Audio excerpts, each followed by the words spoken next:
I was sitting at my desk during lunch break, eating a turkey sandwich and reviewing quarterly reports, when the receptionist walked in holding a certified letter. My hands were shaking as I signed for it. I opened the envelope and felt my entire world tilt sideways. My own parents were suing me for financial elder abuse, demanding I sell my apartment and give them $300,000. The reason made my stomach drop. My younger sister Brenda needed money for her divorce lawyers and a fresh start.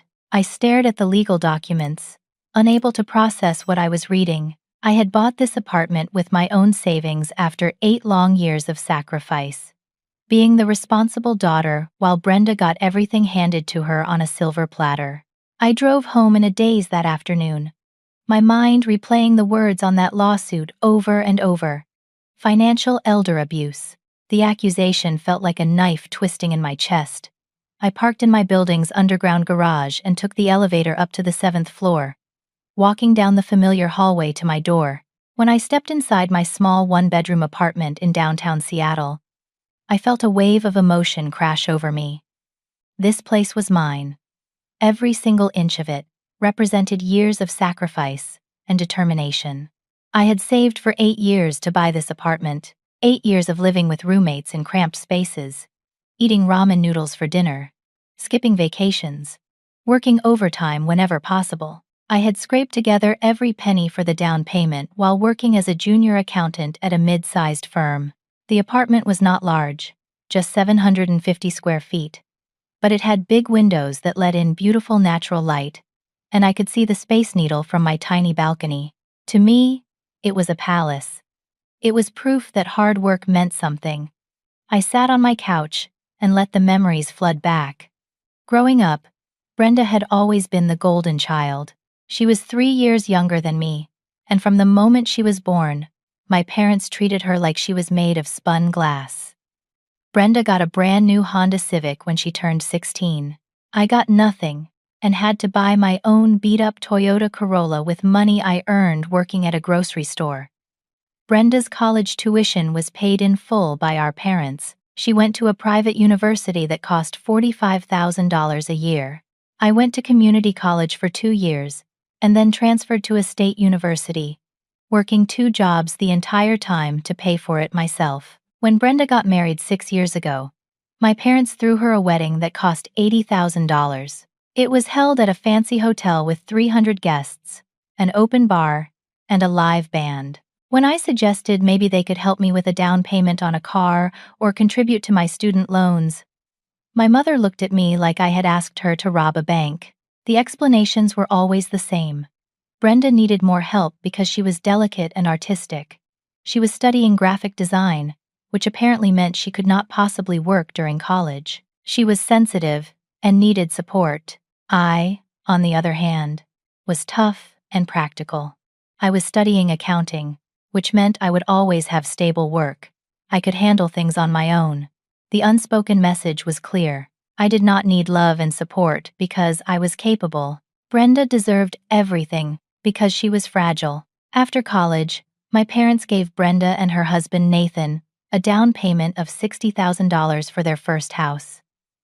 It was a beautiful 3-bedroom home in a nice suburb with good schools. I was still living in a tiny studio apartment with a roommate, sleeping on a futon in the living room. When I finally bought this apartment 2 years ago at age 30, I was so proud. I invited my parents over for a housewarming dinner. They came, looked around for maybe 10 minutes, and my mother said it was small and in a rough neighborhood. It was not in a rough neighborhood. It was in a perfectly safe area near downtown, with coffee shops and restaurants and young families. But nothing I did was ever good enough. Now Brenda's marriage was falling apart. I had heard bits and pieces from my mother over the past 6 months. Brenda had an affair with her yoga instructor. Nathan found out. He was filing for divorce. My mother made it sound like Nathan was a monster, trying to take everything from poor Brenda and leave her with nothing. Brenda was suffering. Brenda needed help. Brenda. And apparently, I was expected to fund her fresh start by selling my home. My phone rang, making me jump. I looked at the screen. Mom. I almost did not answer, but some old instinct made me pick up. Did you get the papers? She asked. No, hello. No, how are you? Yes, I said quietly. I got them. Good. Then you understand the situation. Brenda is suffering, Shirley. That man is being so cruel in the divorce. He is keeping all the assets, trying to take her children away. She needs money for a good lawyer. She needs money to start over. You have that apartment just sitting there. You are single. You do not need that much space. You can sell it and rent something smaller. This is what family does. Family helps each other. I felt something inside me harden. Mom, that apartment is my home. I saved for 8 years to buy it. I'm not selling it. Don't be selfish, Shirley. Brenda is your sister. She has 2 children to think about. You only have yourself. Besides, we helped you so much growing up. We raised you, fed you, clothed you. You owe us. You are suing me, I said, my voice shaking. You are actually taking me to court. We would not have to if you just did the right thing. But you always were stubborn. You never cared about anyone but yourself. You always had to be so independent, so superior. Well, this time you do not get to just walk away. This time you have to help. I'm not selling my apartment, I repeated. My mother started crying, the theatrical, gasping kind of crying that she had perfected over the years. You never loved us. You never loved your sister. I do not know what we did to deserve such a cold daughter. Your father's heart is breaking. Brenda is falling apart, but you do not care. You just sit in your precious little apartment and let your family suffer. She hung up before I could respond. I sat there staring at my phone, feeling numb. Then I looked down at the lawsuit again, reading more carefully this time. That was when I saw it. The document claimed that 2 years ago, when I bought my apartment, I had verbally promised my parents $300,000 as repayment for everything they had done for me growing up. It claimed this was a legal obligation, and that I was now reneging on that promise, causing them financial and emotional distress. It was a complete fabrication. I had never promised them anything. I had never even had a conversation with them about giving them money. This was a lie, written down in an official legal document, notarized and filed with the court. My own parents were lying about me in a lawsuit. I felt something crack inside my chest, a fissure opening up in the foundation of everything I had believed about family and love and obligation. I had always known my parents favored Brenda. I had always known I was the afterthought, the sturdy one who did not need attention. But this was different. This was not just neglect or favoritism. This was an attack. This was them trying to take the one thing I had built for myself and destroy it to benefit my sister. I put my head in my hands and cried for the first time in years. 3 days later, my father called. His voice was stern and authoritative, the tone he used when he expected to be obeyed without question. We need to have a family meeting. Tomorrow at 4 o'clock at the house. Be there. Dad, I don't think... Be there, Shirley. We need to resolve this as a family. He hung up before I could argue. I knew I should not go. I knew it was probably a terrible idea, but some part of me still hoped that maybe, just maybe, if we all sat down together and talked, this could be fixed. Maybe they would see how unreasonable this was. Maybe they would apologize. I was so naive.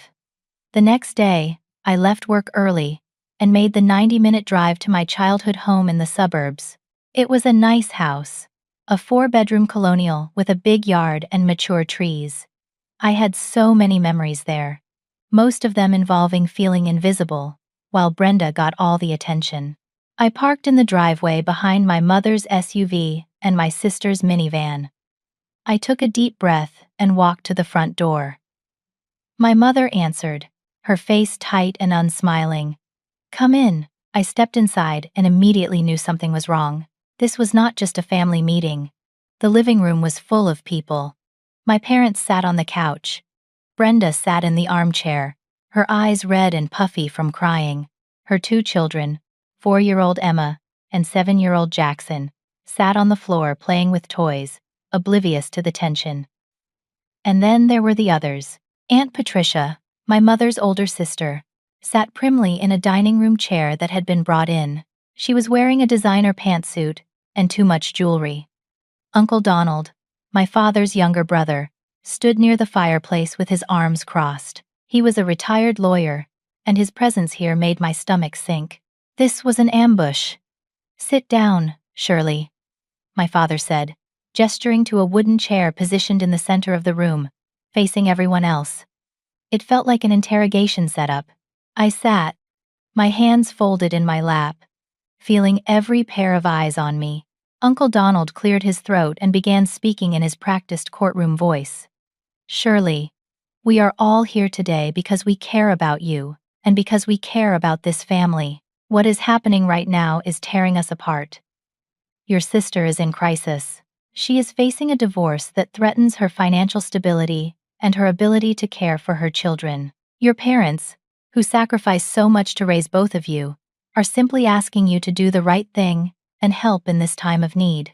Now, I have looked at the legal situation, and there are strong arguments about family obligation and the verbal contract your parents have documented. But beyond the legal aspects, this is about morality. This is about what kind of person you want to be." I opened my mouth to respond, but Aunt Patricia jumped in. "You know, Shirley, when your mother had her surgery 15 years ago, I paid for the medical bills. I did not hesitate. I did not ask for the money back. That is what family does. We help each other. I remember your mother was so worried about the cost, and I just wrote a check. Family takes care of family." I bit my tongue. That surgery had been minor, a routine procedure, and it had been fully covered by insurance. Aunt Patricia had sent flowers to the hospital. She had not paid for anything, but I said nothing. My father leaned forward, his face serious. "Shirley, your mother and I have been keeping track over the years. We fed you for 18 years. We clothed you. We paid for your braces, your school supplies, your sports fees. We drove you to activities. We gave you a place to live. Do you have any idea how much that costs? We estimate it is well over $200,000. We co-signed your student loans. We helped you buy your first car." That was a lie. They had not co-signed my student loans. I had not had a co-signer at all, because my credit was good enough on my own, and they certainly had not helped me buy my car. But again, I stayed silent. Because what was the point? Brenda suddenly burst into loud sobs. Emma looked up from her toys, frightened. Jackson moved closer to his mother. "I have nothing," Brenda wailed. "Nathan is taking everything. He is going to leave me homeless. My babies are going to suffer. I do not know what I am going to do. I thought my family would help me. I thought my big sister would protect me." My mother rushed over to comfort Brenda, shooting me a look of pure venom. There, sweetheart. We will figure this out." My father stood up, pacing now. "Your sister's children are going to be on the street, Shirley. Is that what you want? Are you really so selfish that you would let your niece and nephew go homeless?" "She has an apartment," I said quietly. "Nathan is not taking everything. There are laws about divorce settlements. He is threatening full custody," Brenda sobbed. "He says I am an unfit mother." The room erupted in gasps and murmurs of sympathy. Uncle Donald shook his head sadly. "You see, Shirley, this is a desperate situation. Your sister needs resources to fight for her children. A good attorney costs money, a lot of money, and you have that money tied up in property." "It is my home," I said, louder now. "I am not selling my home." Aunt Patricia made a tisking sound. So stubborn. "You know, Shirley, I have an investment opportunity. If you sell that apartment and give the money to your parents to help Brenda, I can invest it for all of you. I have connections in real estate development. I could triple that money within a year. Everyone would benefit. This could be a blessing in disguise." I stared at her. Real estate development? Connections? I knew exactly what this was. Aunt Patricia had been involved in at least 2 multi-level marketing schemes in the past decade. This was another scam, another pyramid scheme. She was trying to use this family crisis to rope us into some fraudulent investment. The whole thing was insane. I stood up. I am not doing this. This is manipulation. You are all ganging up on me and… There is something else, my mother interrupted. Her voice was cold. Something you need to see. She picked up a folder from the coffee table and handed it to me. I opened it with shaking hands. Inside were documents. Loan documents. From a bank I did not recognize. And there, listed as collateral, was my apartment address. My blood ran cold. What is this? I whispered. We took out a loan, my father said calmly. $40,000. We used your apartment as collateral. We needed the money to pay for Brenda's initial divorce attorney retainer. We knew you would come around eventually and agree to help, so we went ahead and secured the loan. If you refuse to cooperate, the bank will foreclose on your property. Either way, we get the money we need. The room spun. I looked at the documents again. The signatures were forged. They had to be. I had never signed anything authorizing this. They had committed fraud. This is illegal, I said, my voice shaking. You cannot use someone else's property as collateral without their permission. Uncle Donald shrugged. That is a matter for the courts to decide. And court battles take time and money. By the time you prove anything, the damage will be done. I looked around the room at all these people who were supposed to be my family. My parents, who had raised me. My sister, who I had played with as a child. My aunt and uncle, who had been at every holiday dinner. And they were all staring at me with expectation and judgment, as if I was the villain in this story. I walked out without another word. Behind me, I heard my mother calling my name. But I did not turn around. I got in my car and drove home, my hands gripping the steering wheel so tightly my knuckles turned white. When I got back to my apartment, I sat in the dark for a long time. Then I pulled out my laptop and started researching attorneys. If they wanted a legal battle, I would give them one. The next morning, I called in sick to work. I could not focus, could not think about balance sheets and tax codes when my entire life was being dismantled. I found a lawyer named Gary Thompson, who specialized in real estate fraud and family law. His office was in a downtown high-rise. All glass and steel and expensive furniture. I sat in the waiting room feeling small and out of place until his paralegal called my name. Gary was in his mid-50s with gray hair and kind eyes behind wire-rimmed glasses. He shook my hand firmly and gestured for me to sit. "Tell me everything," he said. So I did.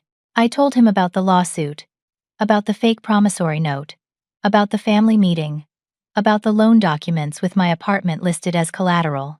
I showed him every piece of paper I had. He listened carefully, taking notes on a legal pad. When I finished, he sat back in his chair and sighed. "This is a mess," he said bluntly. "The good news is that most of what they are claiming is frivolous. The promissory note looks forged. The notary stamp appears fake. We can fight this. The bad news is that it is going to be expensive and time-consuming. Cases like this can drag on for months or even years, and the loan situation is concerning. If they truly filed paperwork listing your property as collateral without your authorization, that is fraud. But proving it and getting it reversed will take time." "How much time?" I asked. "Months, at minimum. And there is another problem. Because your parents filed a lis pendens against your property, you cannot sell or refinance until the case is resolved. You are essentially trapped." I felt tears prick my eyes. "How much will this cost?" "My retainer is $5,000. The total cost to defend against this lawsuit could be anywhere from $15,000 to $25,000, depending on how aggressive they are and whether it goes to trial." $25,000. Money I had been saving for a new car. Money I had been putting away for emergencies. All of it would be gone, spent fighting my own family. "Do it," I said. "Whatever it takes." Gary nodded. I'll file our response this week. And Shirley, I want you to document everything from now on. Every phone call, every text message, every interaction with your family. Keep a journal with dates and times. This is going to get ugly. He had no idea how right he was. I went back to work the next day, trying to act normal. My boss, a stern woman named Margaret, who had been with the firm for 30 years, noticed immediately that something was wrong. During our afternoon meeting to review a client audit, I lost my place 3 times and had to ask her to repeat questions. After the meeting, she asked me to stay behind. Shirley, is everything all right? This is not like you. I debated lying, but I was so tired. I'm dealing with some family legal issues. I'm sorry it's affecting my work. It won't happen again. Margaret studied me for a moment. If you need time off, we can arrange that. No, I need to work. I need the distraction. She nodded. All right, but my door is open if you need to talk. That afternoon, my coworker Lauren stopped by my cubicle. Lauren was 35, married with 2 kids, and one of the few people at work I considered a real friend. She had a way of reading people that was almost uncanny. Spill, she said, sitting on the edge of my desk. What's going on? I broke down and told her everything. The lawsuit, the fraud, the family meeting, all of it. She listened without interrupting, her expression growing more horrified with each detail. Oh my God, Shirley, she said when I finished. That is insane. I am so sorry. Listen. I went through something similar with my brother 5 years ago. He tried to steal money from my dad's estate. It was awful, but I found resources that helped. Let me give you the name of a private investigator I used. He is expensive, but he is worth it. A private investigator. Trust me, if your family is willing to commit fraud and lie in legal documents, you need to know what else they are hiding. Information is power. That evening, I was heating up leftover pasta for dinner when my phone buzzed with a text from an unknown number. Just give them the money. Stop being selfish. You are tearing this family apart. I stared at the message. My appetite gone. I blocked the number. 10 minutes later, another text from a different unknown number. Brenda is suffering because of you. Her kids are crying. How do you sleep at night? I blocked that one too. Over the next hour, I received 8 more texts from different numbers, all saying similar things. Someone was using those temporary phone number apps to harass me. I finally turned my phone off and sat in silence, feeling hunted. The next morning, when I went down to the parking garage to get my car, the attendant called out to me. Hey, Miss Walker. Just wanted to let you know. Some guy was here yesterday asking about you. Wanted to know what kind of car you drive, what time you usually leave for work. I did not tell him anything, but I thought you should know. My stomach dropped. What did he look like? Middle-aged, kind of heavy-set, wearing a baseball cap. Said he was your uncle, Uncle Donald, or someone he had hired. I thanked the attendant and drove to work, checking my rearview mirror constantly. When I got home that evening, I immediately checked my credit report online. My hands started shaking as I scrolled through the recent activity. 3 attempts to open credit cards in my name in the past week. All had been denied because the credit card companies flagged them as suspicious. But the billing address on all 3 applications was my parents' house. They were trying to steal my identity. I called Gary immediately. He told me to file a police report and consider a credit freeze. I did both that night. But the worst was yet to come. 2 days later, I came home from work to find an envelope shoved under my apartment door. No return address, no postage. Someone had hand-delivered it. Inside were photographs. Dozens of them. Photos of me walking into my office building. Photos of me at the gym. Photos of me at the grocery store. Photos of me getting coffee. All taken over the past 2 weeks from various angles and distances. At the bottom of the envelope was a note, written in block letters. We know you have money hidden. Stop lying. Your family needs you. Do the right thing. I sat on my floor and called the police with shaking hands. The police officer who came to take my report was young, maybe mid-20s, with a sympathetic expression. He looked at the photos and the note, then asked me to explain the situation. I gave him a summary, trying to keep my voice steady. "This is definitely harassment, and potentially stalking," he said. "The problem is, without proof of who took these photos or sent them, there is not much we can do right now. These could have been taken by anyone. Do you have any enemies? Anyone who might want to intimidate you?" "My family," I said quietly. "My parents are suing me. They want me to sell my apartment." He wrote that down. "I would recommend filing for a restraining order against your family members. That would at least create a legal barrier. And I would suggest getting a security system for your apartment. Change your routines, vary your schedule. Be aware of your surroundings." He gave me a case number and left. I sat alone in my apartment, feeling violated and scared. I had never felt unsafe in my own home before. Now I kept checking the locks, peeking out the windows, jumping at every sound in the hallway. The next day, Lauren gave me the name of the private investigator, Marcus Webb. His office was in a nondescript building in a commercial district. When I called, he agreed to meet me that afternoon.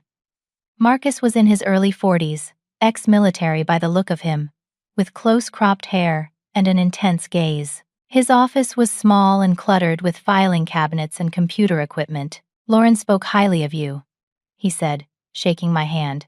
"Tell me what you need." I explained the situation, showed him the photos and the note, the lawsuit documents, everything. He listened carefully, occasionally asking clarifying questions. "I need to know what my family is really up to," I said. "I need to know what else they are hiding. I feel like I am fighting blind." Marcus nodded. "I can help you, but I am not cheap. My rate is $150 an hour, plus expenses. A full investigation like this could run you $5,000 to $10,000, depending on what I find and how deep I have to dig." More money disappearing. But what choice did I have? "Do it," I said. We signed a contract, and he got to work immediately. Over the next 2 weeks, I tried to maintain some semblance of normal life. I went to work, came home, attended therapy sessions with a counselor named Dr. Helen Martinez that Lauren had recommended. Dr. Helen was in her 50s with warm brown eyes and a calming presence. She helped me understand that what I was experiencing was a form of abuse, that my family's behavior was not normal or acceptable, that I had every right to protect myself. During those 2 weeks, the harassment continued.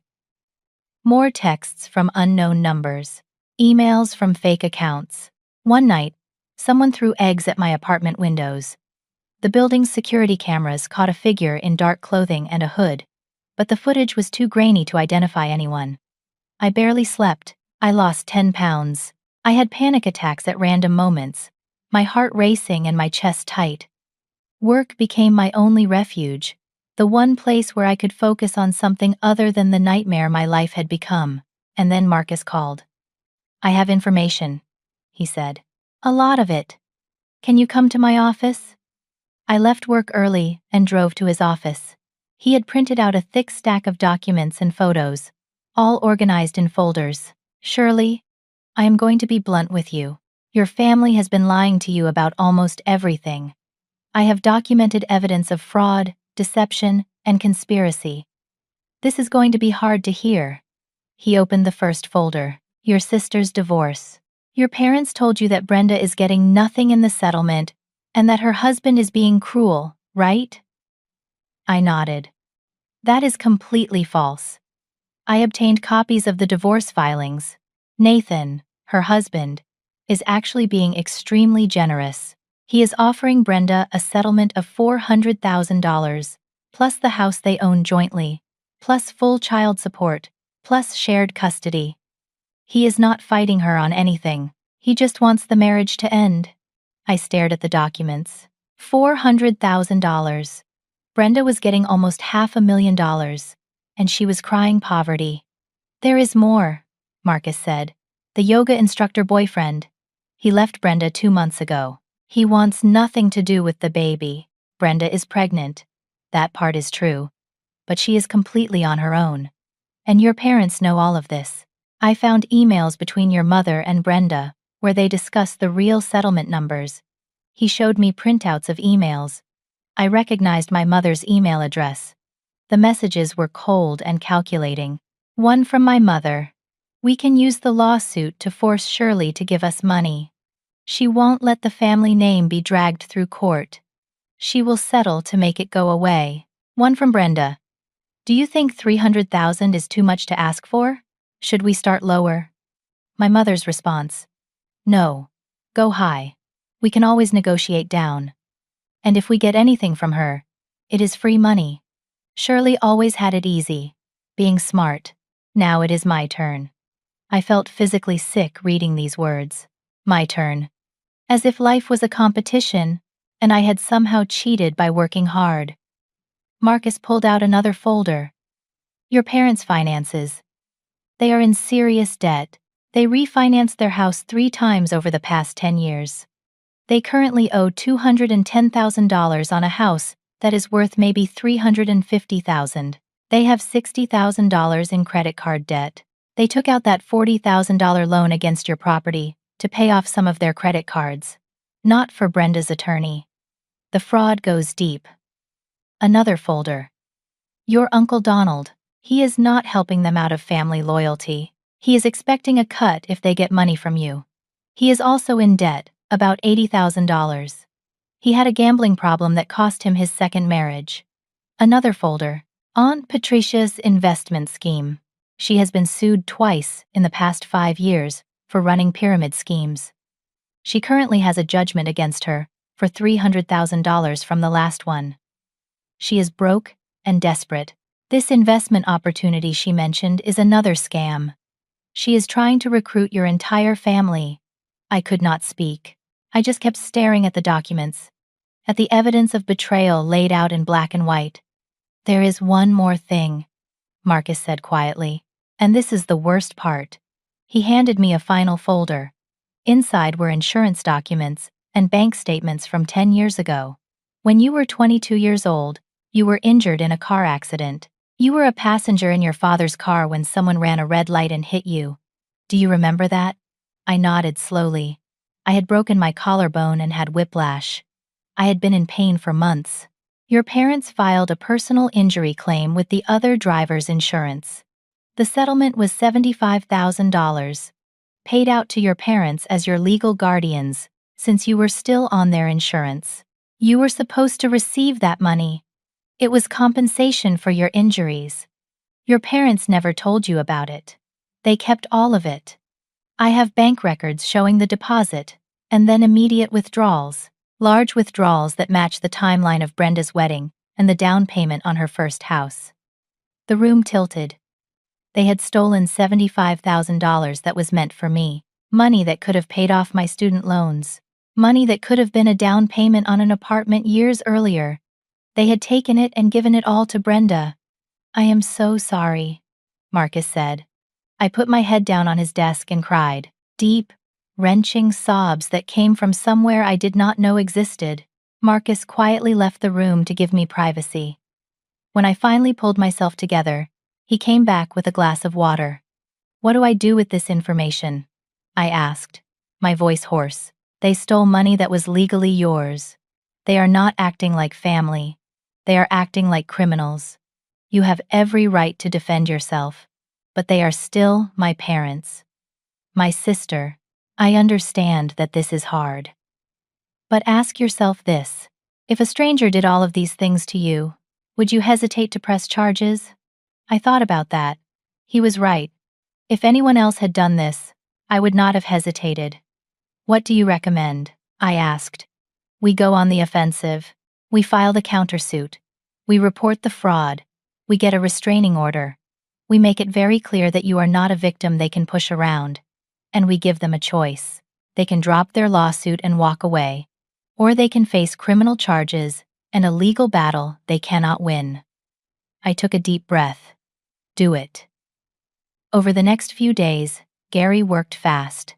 He filed a massive countersuit against my parents, Brenda, and Uncle Donald, detailing every instance of fraud, harassment, and theft. He filed a criminal complaint about the forged notary stamp and the identity theft attempts. He petitioned for an emergency hearing to remove the lis pendens from my property, and he filed for a restraining order against all of them. The night after the papers were served, my phone rang. It was my mother. Against Gary's advice, I answered. "How could you do this to us?" she screamed. "You are suing your own family? You are trying to put your father in jail? What kind of monster are you? The kind who does not let people steal from her," I said, my voice steady. "We never stole anything. We are your parents. We raised you. Everything we have done has been for you and your sister. You kept $75,000 that was supposed to be mine, money from my injury settlement." There was a long silence. "That money was used for the family," she said finally. "For Brenda's future. You were young. You would have wasted it. We invested it in her wedding, in her home. That is what parents do. We make decisions for the good of the whole family. It was my money. You stole it. You ungrateful, selfish girl. After everything we sacrificed for you. Your father is having chest pains from the stress. If he has a heart attack, it will be your fault." I hung up. My hands were shaking, but I felt something else too. Relief. I had finally said it out loud. They had stolen from me, and I was not going to let them get away with it anymore. Uncle Donald withdrew from the case immediately when he realized he could face legal consequences. Aunt Patricia's investment opportunity was reported to the state attorney general's office. My parents scrambled to find a new attorney, but most lawyers took one look at the evidence and declined to represent them. 2 weeks later, we had our emergency hearing. I sat next to Gary at the plaintiff's table, my stomach in knots. My parents sat across the aisle with a cheap attorney they had found, a nervous-looking man who kept shuffling papers. The judge was a woman in her 60s with sharp eyes and no patience for nonsense. She reviewed the evidence Gary had submitted: the forged promissory note, the fraudulent loan documents, the photos and harassment, the stolen settlement money, Marcus' entire investigation report.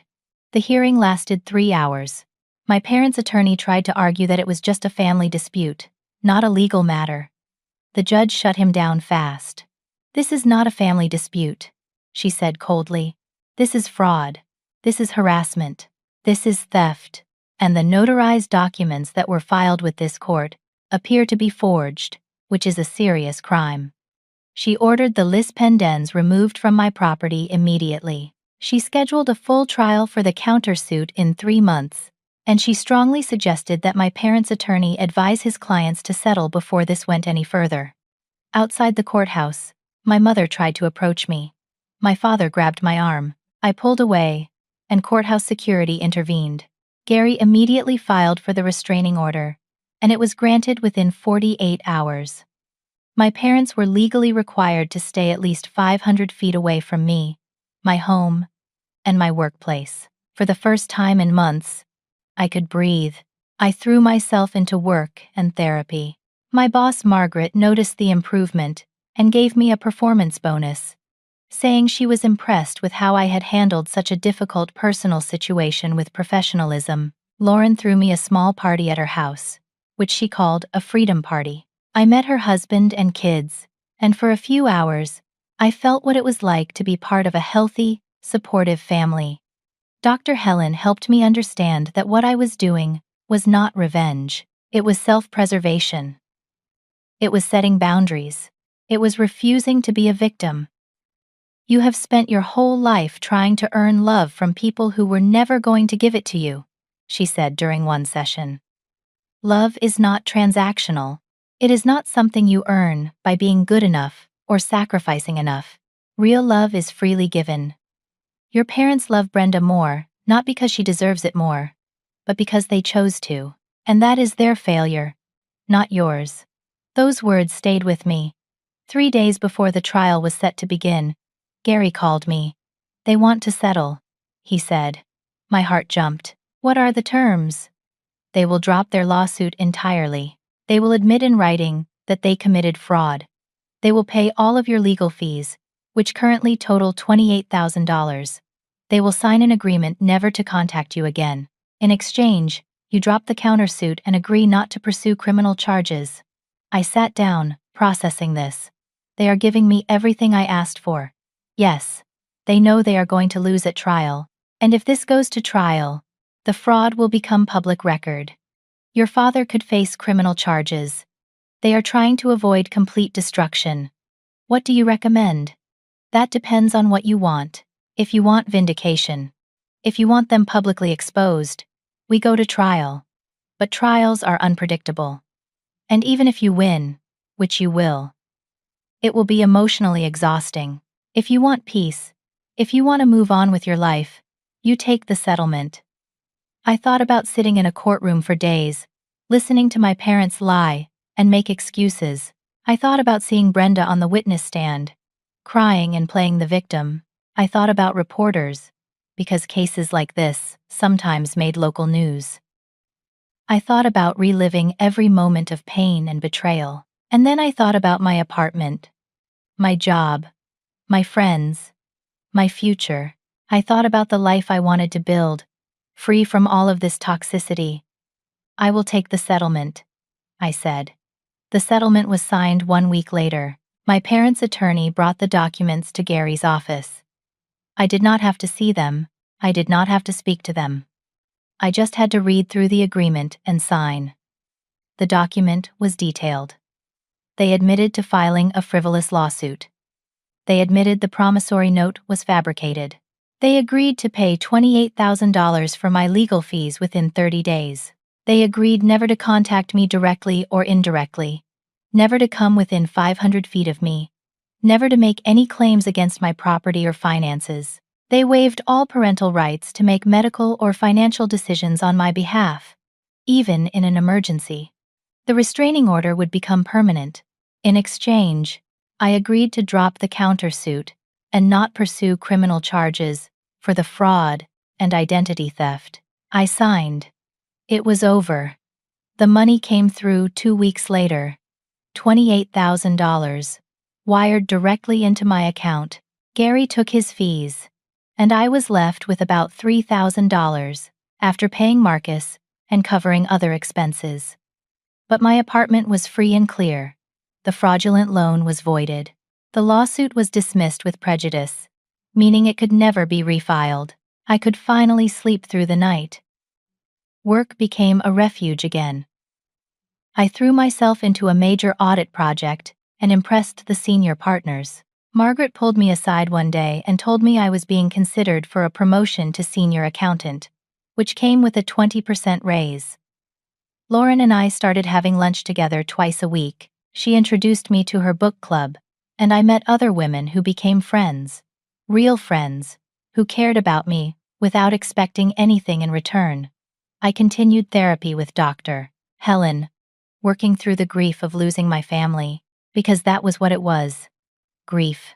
Even though they were still alive, I had lost them. Or maybe I had never really had them to begin with.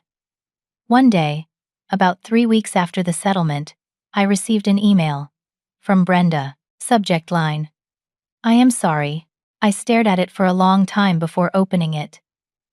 Shirley, I know you probably will not read this. I know I do not deserve your forgiveness, but I need to say this anyway. I am sorry. I am so sorry for everything. You were right about all of it. Nathan was being fair in the divorce. I was getting a good settlement. Mom and Dad manipulated the whole situation. I let them because I was scared and desperate, and I have always been the weak one who let other people make my decisions. The affair, the pregnancy, the divorce, all of it is my fault. I made terrible choices and then I let Mom and Dad use you to fix my mistakes. That was wrong. You did not deserve any of this. You have always been the strong one, the smart one, the one who had her life together. And instead of being proud of you, I was jealous. I have been jealous of you my whole life. You did not need Mom and Dad to succeed. You did it on your own. And that made me feel worthless. So I let them spoil me and enable me, and convince me that I deserved special treatment.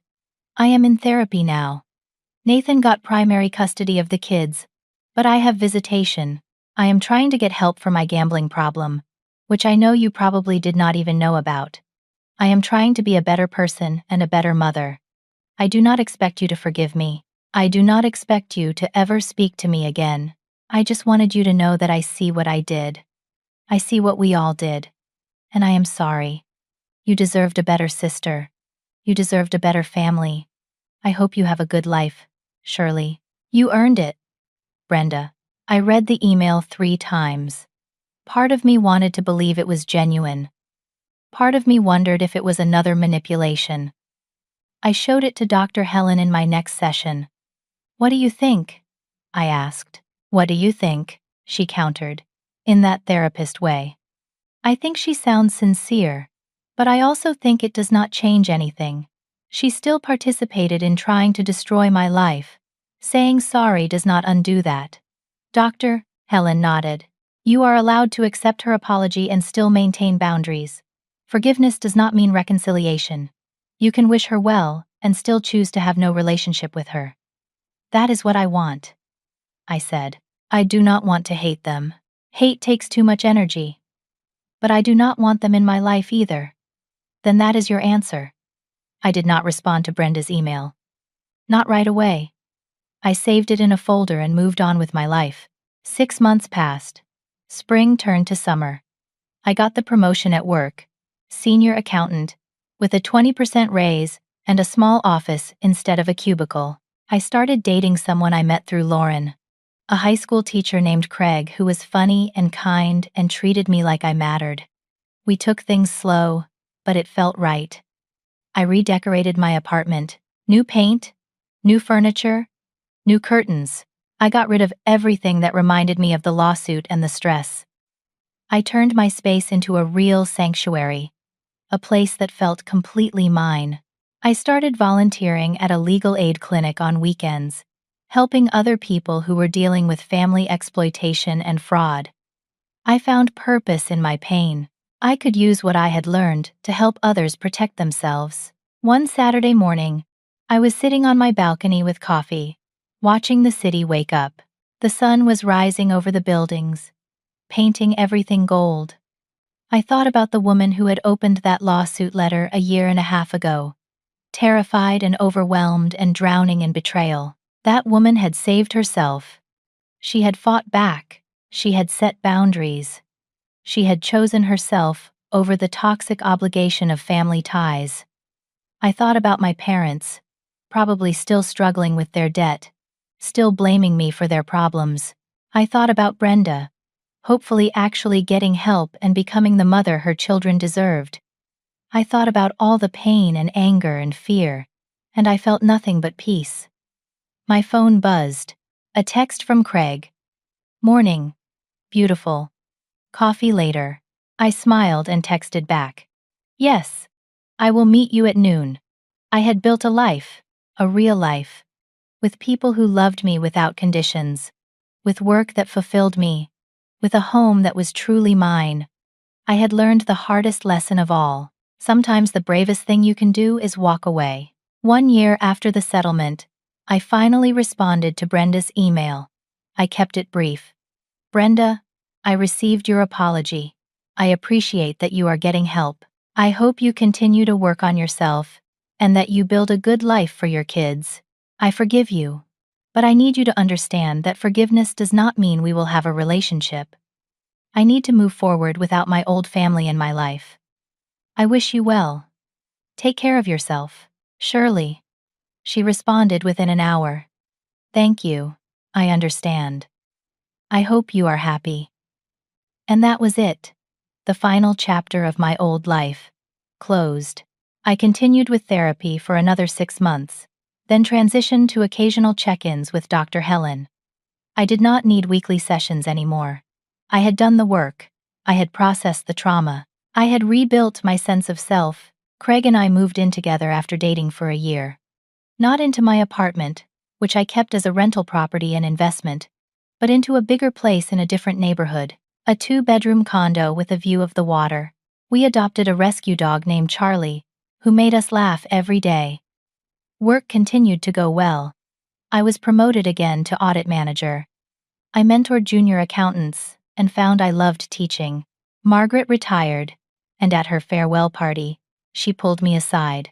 "I am proud of you," she said.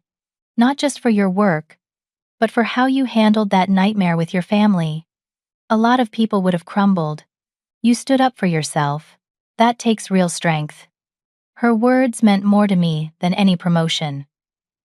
The legal aid clinic became a regular part of my life. Every other weekend, I sat with people who were going through what I had gone through. Adult children being exploited by parents, siblings stealing inheritances, family members committing fraud and hiding behind the word family as if it excused everything. I told them what I had learned, that you are not obligated to set yourself on fire to keep someone else warm, even if they are family. That love without respect is not love at all. That you can walk away from toxicity without being the villain. Some of them took my advice. Some did not. Still clinging to hope that their families would change. I understood. It had taken me years to accept that my parents would never be who I needed them to be. 2 years after everything ended, I was at a coffee shop when I saw my mother. She was across the street, getting into a car. She looked older, smaller somehow. For a moment, our eyes met. She froze. I nodded once, politely, and looked away. She drove off. I felt nothing. No anger, no sadness, no longing, just a distant recognition that we had once been connected and now we were not. That evening, I sat on the couch with Craig and Charlie, watching a movie and eating popcorn. It was a completely ordinary moment. And it was perfect. "You seem happy," Craig said, kissing my forehead. "I am," I said, and I meant it. My life was not perfect. I still had hard days. I still sometimes felt the ghost of that old hurt, wondering why I had not been enough for my parents to love the way they loved Brenda. But those moments passed quickly now. I had built something better than what I had lost. I had built a chosen family, a community of people who valued me. I had built a career I was proud of. I had built a home, not just a place to live, but a real home filled with love and safety. The apartment I had fought so hard to keep eventually sold for $420,000. I used the profit to make a down payment on a small house with Craig. It had a yard for Charlie and a porch where we drank coffee on Sunday mornings. 3 years after the lawsuit, I got a letter in the mail. It was from my father, forwarded by Gary's office. Gary had screened it first to make sure it was not threatening. It was short. "Shirley, your mother has been diagnosed with cancer. She is starting treatment next month. I thought you should know. If you want to reach out, she would like to hear from you. Dad." I read it twice. Then I put it in a drawer. I thought about it for 2 weeks. I talked to Dr. Helen in an emergency session. I talked to Craig. I talked to Lauren. "Do you want to see her?" Craig asked. "No," I said. "I feel sad that she is sick. I do not wish her harm, but she is not my mother. Not in any way that matters. A mother protects her child. She supported them trying to destroy me. That is not something I can forget or look past, cancer or not." "Then, don't," Craig said simply. "You do not owe her forgiveness or reconciliation just because she is sick." I did not respond to the letter. I did not call. I let it sit in that drawer, and eventually, I threw it away. I do not know what happened to my mother. I do not know if she survived her cancer, or if my parents are still struggling with debt, or if Brenda ever truly got her life together. I chose not to know. I chose peace instead of information. I chose to protect the life I had built.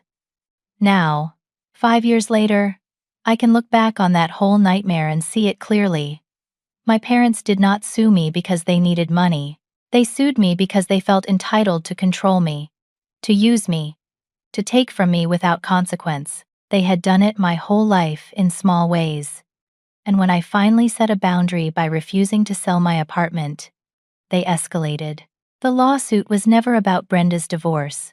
It was about power.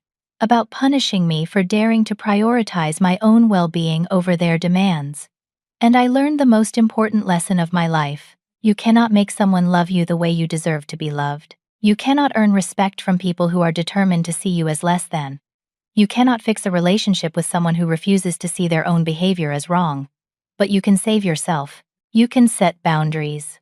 You can walk away. You can build a new life with people who see your worth. That is what I did. And it gave me everything. I am happy now. Truly. Deeply happy. I have a partner who loves me, friends who support me, work that fulfills me, and a home I feel safe in. I have a dog who greets me with pure joy every single day. I have a life that is mine, built on my own terms, free from manipulation and guilt. Sometimes people ask me if I regret cutting off my family. The answer is always no. I do not regret protecting myself. I do not regret choosing peace. I do not regret walking away from people who tried to destroy me. I learned that family is not just biology. Family is the people who show up for you, who celebrate your wins, who support you through hard times, who respect your boundaries. By that definition, my parents and sister were never really my family, but Lauren, Craig, Dr. Helen, Marcus, Gary, and so many others became my family. The family I chose, the family I deserved all along. To anyone who is going through something similar, who is being exploited or manipulated or abused by people who claim to love you, I want you to hear this. You are not selfish for protecting yourself. You are not cruel for setting boundaries. You are not ungrateful for refusing to be used. You deserve better. And it is okay to walk away. It is okay to choose yourself. It is okay to build a new life without the people who hurt you. It will be hard. It will hurt. There will be moments when you doubt yourself, when you wonder if you are doing the right thing. But on the other side of that pain is peace. On the other side is freedom. On the other side is a life where you wake up every morning and feel safe and valued and loved. That is worth fighting for. You are worth fighting for. I chose me. And that choice gave me back my life. So here is my question for all of you. Have you ever had to set a difficult boundary with family or loved ones? How did you find the courage to put yourself first? I would love to hear your stories in the comments below. Your experience might help someone else who is struggling with the same decision. And if this story resonated with you, please hit that like button and subscribe to the channel. Share this video with someone who might need to hear this message. Sometimes knowing you are not alone makes all the difference. Thank you so much for listening to my story. I hope it brought you some comfort, some strength, or at least the reminder that you are not alone in your struggles. Remember, choosing yourself is not selfish. It is survival. Take care of yourselves out there, and I will see you in the next video.